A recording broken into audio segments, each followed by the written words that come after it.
So the next thing I want to do is cut some strips of material. You take this piece here, for example, and I'm going to first cut that off. Then I want to cut myself a piece that is about 3/4 of an inch to an inch wide, like that.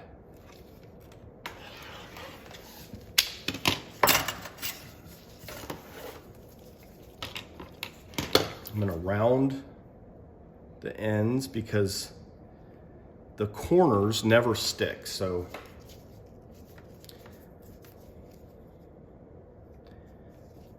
I could round this, or I could leave one end unrounded because we don't know if we'll use the whole thing. I'm pretty sure I will though. But the next step is to take this strip, and where we have the two wales attached together, which is right here. So this is my inside wale turned right side out, so you can see the eyes and the print. And then we have the outside wale, which is this guy that's turned inside out. We know this is the outside because it has the dorsal fin that has not been cut into, and it also has the valve still on the body. Also, it has the blowhole that we just mounted. We haven't cut the hole yet, but that's our valve that we just mounted. So we know this is the outside wale. Anyways, so I'm gonna look at where they join together. So this is the interface that we just glued. What we're wanting to do is we're wanting to reinforce this, because this is going to be pulled a lot, and that'll slowly peel apart if we don't reinforce it. This strip is going to glue around that, all the way around. It's going to straddle this seam. So we're going to put it like this, where half of this strip is on this side, which this is the dorsal fin that we're using to route our breathing tube. And then the other half is going to be gluing to this side, which is basically the top of the head turned inside out. So to do this, one thing I want to point out is that when you're gluing material and the back side of this is scritchy. I'm doing that with my finger. So this means that it's got some texture to it. Whenever you're gluing vinyl that has a texture, it takes a little bit more glue because it has to kind of seep down into that texture. So just a heads up on that. What I'm going to do is I'm going to actually, to help myself, I'm going to glue the smooth side instead of the textured side of this. So if I glue the smooth side against that, I won't have to use quite as much glue as if I were to try to do the textured side against that textured side. You'd need even more glue. So nobody's going to see this anyways. This is on the inside of the suit. So I'm going to put a little bit of glue on the smooth side of the tip of this just to get it started. So this is kind of my anchor. I'm going to put plenty of glue. This is a critical piece. So I want to kind of pull this apart. And in fact, what I want to do also is put some glue into that crevice. So then I want to take this and put it halfway between. And we're going to be running this all the way around. And so this is going to strengthen and really make this very strong. And also, this is what's really going to give us our airtight seal.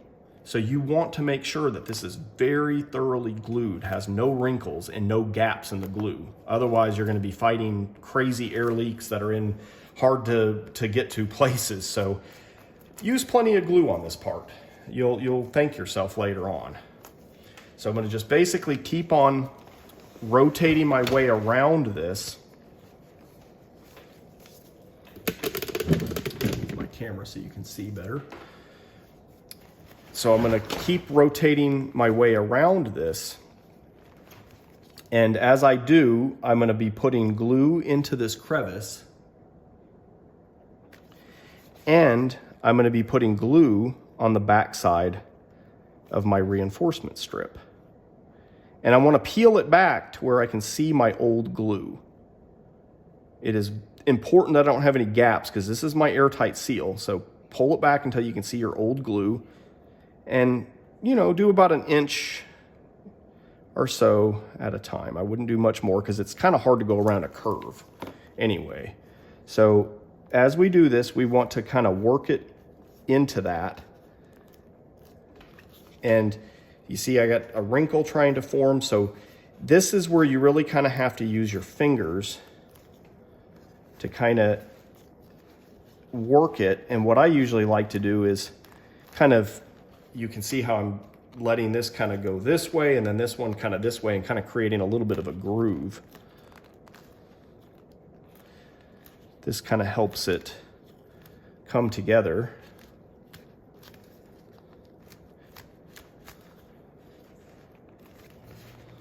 You can also kind of pull it this way. There's a lot to be said about maneuvering it around to make it easier to work with, you know, to give it, it's flexible material, so you can maneuver it to make it easy to push against and put pressure on your seam. So you can see how I keep working with this and it keeps making it better. It's helping to get rid of those wrinkles, and you have to work with it for kind of about a minute or so until it finally sticks and quits trying to wrinkle, especially when you're going around a curve. It's going to want to keep pulling apart. So I'm going to zoom out because I'm having a hard time keeping this in frame. Let's do that. All right, so I'm going to go a little bit more. And you can see I've ended up with kind of a gap here. And that's kind of common since we're kind of going around a curve. I'm going to peel this back. I'm going to put glue in the crotch of that. I'm going to add some glue to the back side. Do another 1 inch.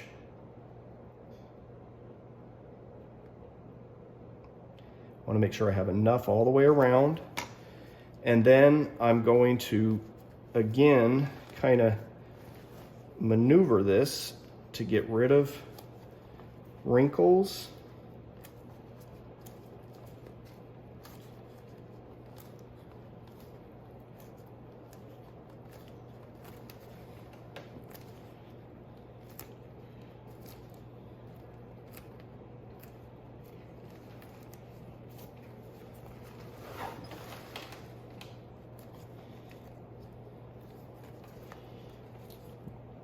You know, pulled it back. I didn't like what it was doing. That's fine. You got some time to work with this.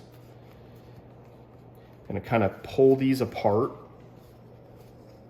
and then see if I can't just kind of lay this across. If you can at least kind of get it mostly how you want it, then you can kind of slide things around.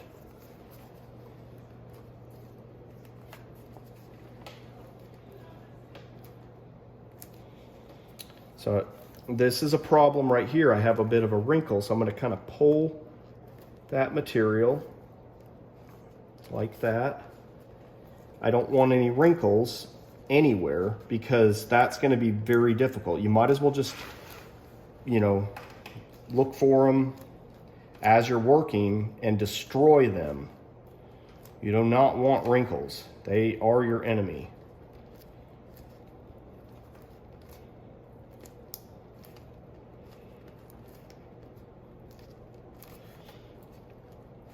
So as you see, this is coming together pretty good so far. Don't really have any gaps or wrinkles.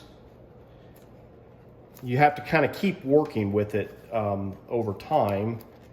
Since we're curving the material, it's not really a natural position for it. It's kind of a forced position. So it's good to kind of keep working your fingers in there. And as I work around, I'm being mindful that I've got another wrinkle trying to form right there. I'm going to pull this kind of apart. I'm going to pull that back a little bit.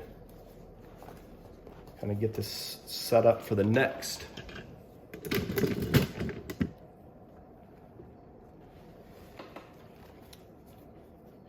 I have to refill my syringe here in a minute. I'm running out of glue.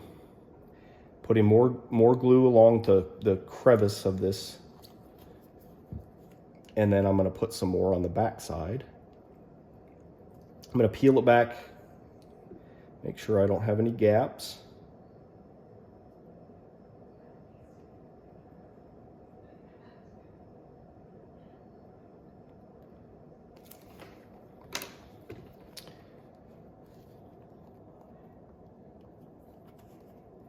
Try to keep this centered over that crevice.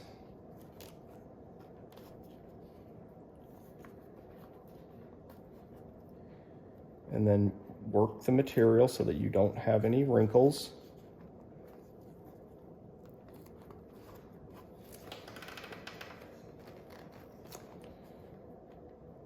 It's a good thing to get your hand behind it on both sides so that you can kind of maneuver the material under the strip.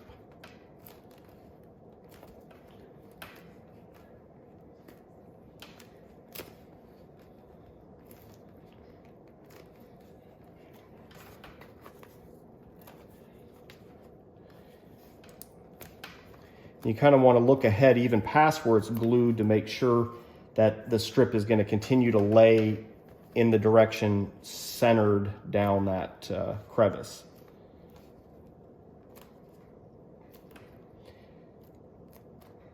If you're having a real hard time, if it's starting to kind of go uncontrolled in a direction that you're not happy with, you can always cut the strip and then start again kind of on top of it and layer if you really need to. An alternative way of doing this is actually, instead of doing a strip around like we're doing, you can actually take a bunch of small strips and go vertical with them instead of horizontal, but it's a lot more work.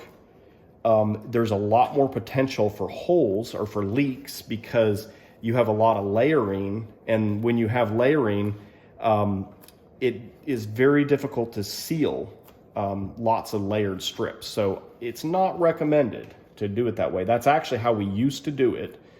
And this method here of having one strip go all the way around is much preferred. It is a little bit tricky to kind of work with it, but in the end, it actually saves time because you don't have all of the issues that go with having a bunch of overlapped strips. You just have to spend a little bit more time kind of finagling this strip just to make sure that it lays down without wrinkles. But in the end, this is actually the easier, shorter way to do it. And if you put enough glue, then you actually have quite a bit of time to kind of work and mold it. So as you see, like down here, it's starting to kind of dry and it looks pretty good. Up here, it's still wet. It's still kind of trying to wrinkle a little bit, but that's okay. We still have time to work with it.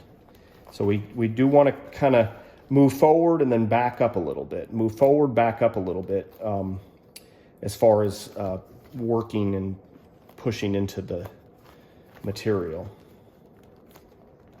So I'm just going to continue this technique all the way around.